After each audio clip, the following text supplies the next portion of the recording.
하나님은 요셉이 힘들고 고통 가운데 있을 때 그를 찾아와 주셨고 그 어린 나이에 꿈을 주신 것이죠. 희망이 없는 아이, 어린 시절에 어머니를 잃은 요셉의 마음은 굉장히 슬펐을 것입니다. 외로웠을 것입니다. 그렇기 때문에 그 어린 나이에 찾아와 주신 것이죠. 마찬가지 우리에게도 하나님은 우리가 평안할 때 꿈을 주시는 게 아니라 정말 외롭고 슬프고 힘들 때 꿈을 주시는 하나님이다라는 것이죠.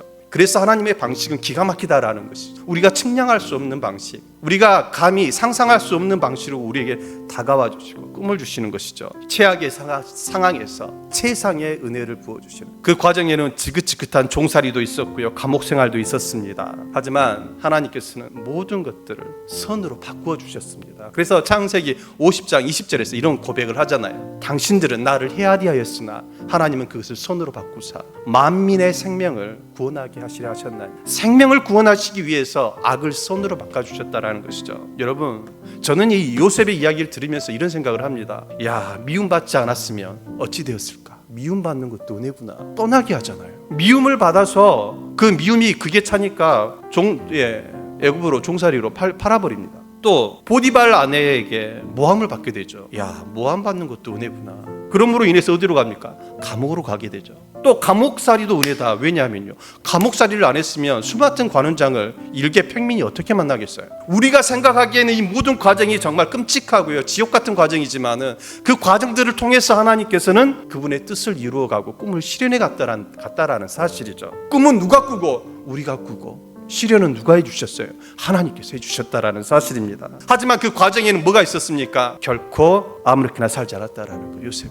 결코 부끄러운 삶을 살지 않았다라는 것입니다. 결코 하나님의 손을 붙들고 놓지 않았다라는 사실입니다. 점점 상황은 최악이 되는 거예요. 그냥 노예 생활이 차라리 낫죠. 그냥 점점 큰 감옥으로 계속해서. 그럼에도 불구하고 그 안에서 계속해서 하나님께서는 요셉으로 하여금 형통의 복을 허락하시고 풀려가게 하시는 것이죠. 그리고 그 풀려가는 모습을 보면서 요셉은 힘을 얻었어요.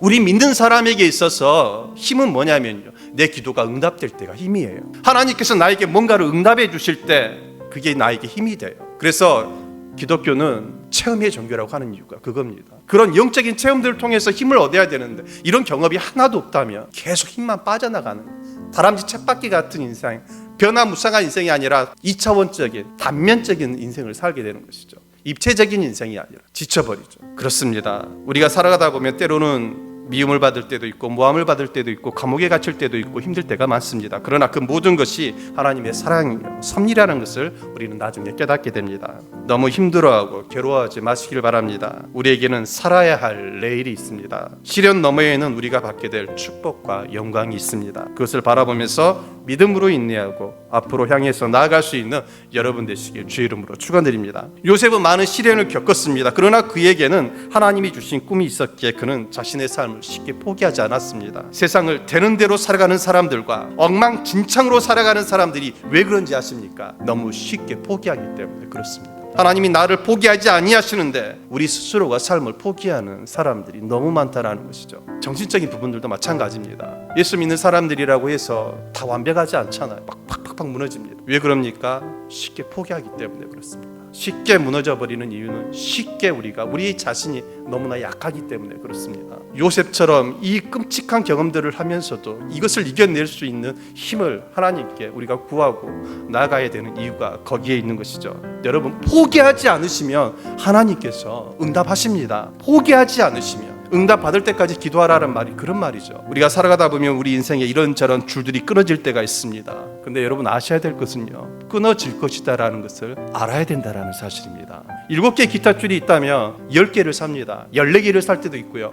왜 그렇게 삽니까? 끊어질 것을 예상하고 사는 것이죠. 돈줄도 끊어질 때가 있습니다. 건강의 줄도 끊어질 때가 있습니다. 나와 너 사이에 맺은 인정의 줄, 또 가족 간에 맺은 혈연의 줄도 끊어질 때가 있습니다. 의뢰 끊어질 날이 있을 줄 알고 우리는 인생을 살아가야 되는 것이죠. 그러나 하나님과 나 사이를 연결해주는 믿음의 줄, 이 줄 하나만큼은 결코 끊어져서는 안 된다라는 사실 여러분들이 꼭 기억해 주시길 바랍니다. 다른 줄은 다 끊어져도 믿음의 줄 하나만큼은 붙잡으련다. 복음의 줄 하나만큼은 붙잡으련다. 이런 정신으로 저와 여러분들이 살아갈 때 그 삶에는 희망이 있다라는 것이죠. 다 끊어질 수 있어요. 줄 하나만 남을 때가 있어요. 근데 그 남은 하나의 줄이 누가 돼야 되냐? 오직 예수 그리스도가 되어야 된다는 사실이죠. 우리는 얼마든지 우리의 인생을 아름답게 연주하면서 풍성한 삶을 살아갈 수가 있습니다. 그 믿음의 줄 하나만 끊어지지 않으면. 말씀을 마치고자 합니다. 여러분, 우리의 믿음이라는 것이 무엇입니까? 믿음은 바라는 것들의 실상입니다. 허상을 실상으로 바꾸는 게 믿음입니다. 우리가 믿음을 붙들고 희망 속에 살아간다면 우리가 바라는 모든 것들이 그대로 성취되는 것을 머지않아서 우리는 발견하게 되죠. 마찬가지로 하나님께서 주신 꿈을 붙잡고 포기하지 않고 가다 보면 하나님께서는 여러분들의 꿈을 이루어 주시고 절망을 희망으로, 희망을 현실로 만들어 주실 것입니다. 마귀가 주는 절망을 붙잡지 말고 성령님이 주시는, 우리 주님께서 주시는 꿈과 희망을 붙잡음으로 이미 주님께서 보장해 두신 궁극의 승리를 맛보시는 동산의 성도님들이 다 되시길 주의 이름으로 축원드립니다.